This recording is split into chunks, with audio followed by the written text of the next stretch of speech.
Con su venia, diputada presidenta. Adelante, diputada. El presente dictamen que reforma la Ley de Instituciones de Crédito fortalece el Estado de Derecho al establecer un procedimiento tanto para la autoridad como para los gobernados, en el caso de existir indicios suficientes para la unidad de inteligencia financiera, para la inclusión, en la lista de cuentas bloqueadas por actividades vinculadas a delitos de financiamiento del terrorismo u operaciones con recursos de procedencia ilícita.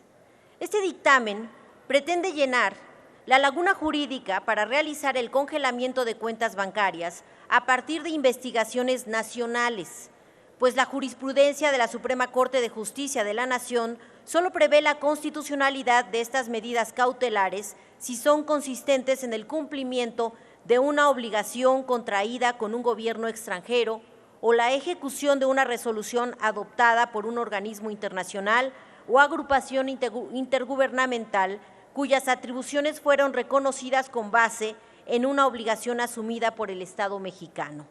Este procedimiento prevé garantizar las formalidades del caso y el derecho humano al debido proceso.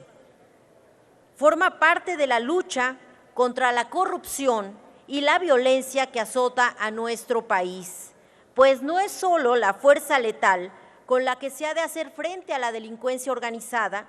El Estado mexicano debe contar con herramientas jurídicas necesarias para seguir la ruta del dinero y desmontar la corrupción e impunidad que permea desde hace décadas para este tipo de actividades ilícitas. O nos quedamos como en 20 años a la fecha, solo decomisándole al Chapo una casa, una pistola, un reloj y unos cuantos dólares. No, estas son las herramientas jurídicas y pacíficas, decía aquí una compañera, que debemos habilitar para el combate a la delincuencia organizada. El proceso de inteligencia para prevenir e interrumpir los actos ilícitos que ponen en riesgo la seguridad nacional o la seguridad pública, la economía nacional o el sistema financiero, de conformidad con el marco jurídico que lo regula, es un proceso administrativo que goza de la presunción de legalidad, salvo prueba en contrario. No estamos invadiendo ninguna cuestión penal. En este sentido, la inteligencia financiera se lleva a cabo principalmente a través de 3 etapas: la recepción de reportes y avisos remitidos por el sistema financiero y las actividades consideradas vulnerables de conformidad con lo previsto en la Ley Federal para la Prevención e Identificación de Operaciones de Recursos de Procedencia Ilícita. 2. El análisis de dicha información a través de algoritmos e indicadores de riesgo, así como el cruce de información con otras bases de datos y la coordinación institucional e internacional. La diseminación de productos de inteligencia, ya sea a través de la presentación de la denuncia a través de la Fiscalía General de la República, de su comunicación a instancias encargadas del combate a la corrupción o de procuración de justicia de las entidades federativas, o a través de reportes de inteligencia remitidos a otras autoridades de prevención y o combate al lavado de dinero y al financiamiento del terrorismo o cualquiera de los delitos relacionados.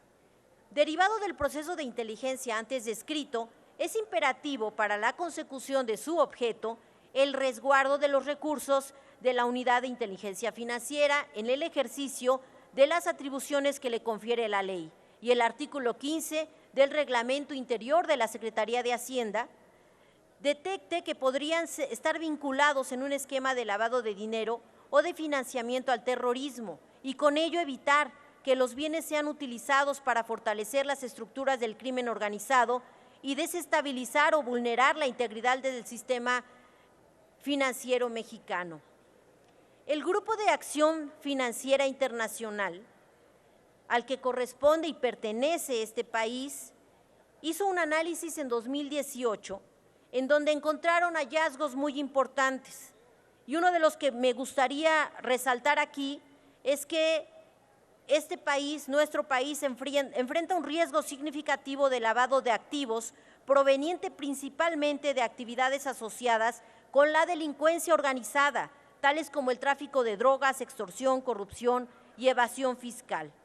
El sector financiero demuestra una buena comprensión de las principales amenazas de lavados de dinero proveniente de los grupos de delincuencia organizada y actividades delictivas asociadas, así como también de delitos fiscales, pero su reconocimiento de la corrupción como amenaza principal es desigual. Este es un análisis de una instancia internacional que se está atendiendo con esta reforma.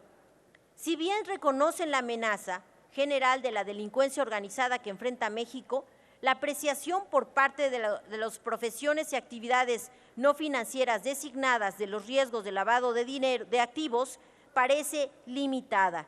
Por eso queremos contrarrestar con esta reforma estas actividades ilícitas que lamentablemente no han sido enfrentadas por no seguir el destino del dinero y quienes realmente son dueños de estas cuentas.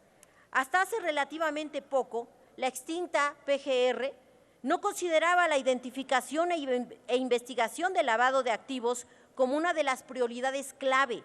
El lavado de activos no es investigado ni perseguido penalmente de manera proactiva y sistemática, sino de manera reactiva, caso por caso, sin perjuicio del hecho de que recientemente se realizaron algunas investigaciones de alto perfil.